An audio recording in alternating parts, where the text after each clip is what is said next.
comment on open SEC play at Vandy, and then we'll take questions. If y'all have questions, raise your hand. I'll get a microphone to you. Yeah, our baseball team's excited about going to Vanderbilt to start conference play. Be a lot of Auburn up there with the basketball team and the SEC basketball tournament. So a lot of excitement in that area. A lot of excitement for the Auburn fans, and hopefully some of the family can find their way over and watch a baseball game or two this weekend as well. So a great Vanderbilt team. Looks like a consensus top 10 national ranked team. That's how we'll start off conference play for the first couple of weeks, but all 10 weeks always feel the same with the challenges that are ahead and high quality. So we'll get started off with a ball club that's played really well. Just pitching, I've always thought of Vanderbilt from a pitching standpoint. Again, just looking at some metrics of really us. The only thing I brought was our roster today because I'm still focused on us more than others. But if you take a little glance at Vanderbilt, we were looking at some stuff with us with our fastballs, especially the four-seam fastball variety, how our fastballs have been good, but we can feel like we can pitch better. That was a consistency message we gave to our pitching staff, and you just stumble on, again, out of 300 schools, who would be up top, and Vanderbilt would land there again, and they do. So real arms. I think the only difference for our guys, if you ask me what could be different, is I just think the talent of arms over a 3-game series could be the difference. I think we've seen good hitters. I think we've seen great arms, but the collection from first pitch on Friday till Sunday, I think Vanderbilt is going to continue to throw talent at us, one right after the other linked up. So that'll be the challenge for our offense, is to just stay consistent and relentless in their at-bats, and then wake up Sunday and see where we're at. But I'm looking for, again, talent like always on the mound. A couple of guys who can really steal bases. We'll probably need to work some short game stuff. Get up there, practice today on the turf. I think it's essential on sliding into bases, running bases, fielding the ball. You can actually use the turf if you get caught in a 6-hole and have to throw a baseball. So all those are things that, for us to get acclimated, I think this is our first game on turf this year, and we usually get some reps on that just naturally through the schedule, but haven't got that yet. So tonight's practice will be important to get some things done in an hour and a half or whatever to get ready for a great series. What's the plan for you in terms of pitching and how you guys are approach the weekend? Yeah, you've heard the word openers and stuff. I would love for guys to go full starts. I think we're putting guys, we took Joseph out, of course. Everything's been positive. I think the last piece for Joseph is just within himself. I think with getting over surgery, getting comfortable, getting a rhythm going, I think he's in a good place. I think this last step he has to take himself. And we're here for him and every resource we got. But at some point in time, a player has to take that next step. It was good enough and it was believable enough, and we're behind it enough that we'll plug him back in Sunday. We'll keep Myers in game 2 like we did last week. There's still some things he's working on that needs to improve and get better. And then that'll mean also we'll be in that consistent spot there in game 1. What determines moving forward will be, again, off a collection of what you see this week. This midweek, we threw some of our guys just to get work, like a bullpen, competitive in a game, and I thought it was the best pitch game that we had this year. Landing our off speed, I thought Will Cannon was the best he's been this year. Armstrong was only an inning, but it was exciting, and Bauman finished the ball game up. So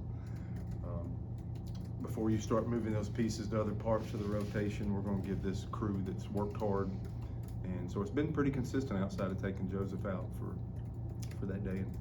And Herbert Hopes, some of these guys, Herbert Hopes, Watts, some of these guys have kind of got to step in and elongate if we need them, if one of our starters don't get as deep as we want. But I think we'll stay kind of where we're at, not be changing roles yet, but be open to that moving forward. But we believe this is our best path of keeping everybody in the job that they've been preparing for and working for to go Alsop and Myers and Gonzalez this weekend. Now you've had some guys under the weather. Does it look like you've got pretty much everybody available? I think they're back. I just, even Bobby Pierce took batting practice Tuesday. He did go with us to Huntsville, but he seemed to be hit the worst, until Tuesday. I hadn't really seen him since like 1 minute Friday, so they took him away from us. Weiss was out, did not travel. He's back, and so I think they'll be available to play. I do, Bill. The thing is, Bobby's missed some at-bats for over a week now, and batting practice doesn't get you ready for a game. And they might play great. He might get 7 hits on Friday night, but from a coach's standpoint, you're just like, okay, they're back, but are they 100%? Are they in rhythm the way they worked hard to get in rhythm with playing a bunch of games? So it's going around. Cooper McMurray was hit hard and didn't miss a beat. So this thing, for whatever reason, what's went through us has affected people differently. And I know I'm rambling, but I think it should be note made in the past. We've struggled in those moments that we need to stay healthy to be competitive and stay competitive. Carter Wright, the 2 games he called, Sunday and Tuesday, you didn't even know he was back there. That's how good he was. Catching the ball, throwing the ball, working with teeth, and he hadn't really had a meaningful inning of catching yet, and jumped right in there. Caden Green jumped right in at shortstop, hit a home run, got a double play ball there in the first inning. It was just amazing for us. I was really proud to see some guys step up and play well, not just fill a hole of a guy being out that you said is a starter and playing every day, but some depth come in there and play at a high level. Gavin Miller's had a good run here. So I think it's really important to mention those 3 guys, and hopefully our guys are back, play at full speed. But I love how the depth's played. From when we played Air Force to Tuesday, that was very concerning moments there with some guys being out. But the guys have hung in there, and hopefully we can turn the corner. But there may be some linger to it. We'll find out as we get back on the bus this morning and head to Nashville. Yes, you mentioned Gavin Miller. You talked about players making the lineup for you. Is he a guy that is pushing for a more consistent starting position right now? I think so. He hit the big home run, I think, against Austin Peay, if I'm not mistaken. And then he had 2 hits the other night, and I thought he had another grand slam, to be honest with you, to left field. He got loft, he got the ball up to the pull side to left field. Didn't leave the yard, but it's just a few feet from it, and so we really put that in the good at bat category. So he's played good. He's handled his balls. He's dominated routine at third base, and that makes a huge difference. So yeah, I think he's earned more. We got Eric Rivera that potentially could come back in a couple of weeks, so that'd be another infielder to add to the mix. He's a guy that we initially thought would be out for the entire season. We hadn't had that surgery. I know it's a football, basketball, they can have that knee surgery. We just haven't had it. I haven't been a part of that in 30 years. And we thought he was out for the year. It looks like he might be able to be in a good enough place can we get him in the mix somehow? So it's what looked thin going into the fall looks like a fuller, more deeper position around that infield than it was. So, but Gavin's earned a lot. Fabian made the most of it when he got in there 2 or 3 weeks ago, and it looks like Miller's following suit in that same manner. I guess just kind of going back to the midweek, Conor, and I know you mentioned, I think that was one of your guys' better pitching games so far. What have you seen out of him in those midweek starts? And then also, is he somebody who you might want to try to get some experience against the SEC coming up, or do you want to kind of keep him set in that midweek role? Have you bugged my locker room? Car or something? What he's done that our guys can learn from is being able to land that. I mean, he's got a pitch. He's got probably a mid-80s breaking pitch slider. He can slow it down. It's bigger. He can speed it up, and it's sharper than a dart, if you will. And he can land it. And it's not giving up a lot of hits right now. So it's really about getting a recipe. Like, I think Joseph can get in that flow. I think when you see, hitters are sometimes, that's who they are. They get better with the strike zone and a few little things, but like hitters are born, and they've always hit. A pitcher, if you can stay in the fight, they can absolutely create a recipe. And you can see electric arms just flow. You can see guys that are don't have as much talent, but if they have a recipe, they're tough. He would be probably the top of the top of the heap of like, if you made an adjustment in the rotation, it would be him.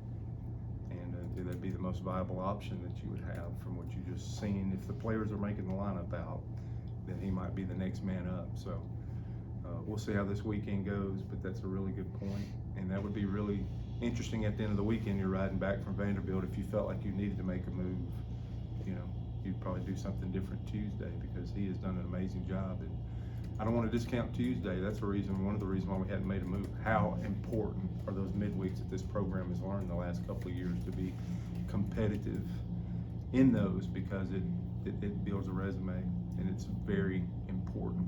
So, but you can't deny how he's pitched. And I don't know what it was, 1 or 2 hits the other night. We got a lot going on. We're either playing every day or on the road recruiting. There's a lot going on, so everything's getting jumbled for me a little bit. But he's pitched like a guy that deserves to pitch on the weekend, and I'm trying to create value and consistency and telling them every day matters a whole bunch. But conference does start, and I'm aware of that, and those are things we're tracking on. So that's why I said you must have my locker room bugged or something. Right. Is Cam Tiller a guy that's also in the mix to be a starter potentially, or do you really like what he does for you guys in the bullpen? Yeah, I think if you want to be I'm going to say the C words can change as you go through a year, but if you want to be a competitive team in this league, that middle of the game, that back end of the game is important. And if you have a leak somewhere, and if you go start chasing these leaks everywhere, I think he's done a phenomenal job. And I think right now, Brian, what I want Cam Tilley to do is keep doing an amazing job right there behind the starter, because that is a huge, huge piece, a huge role.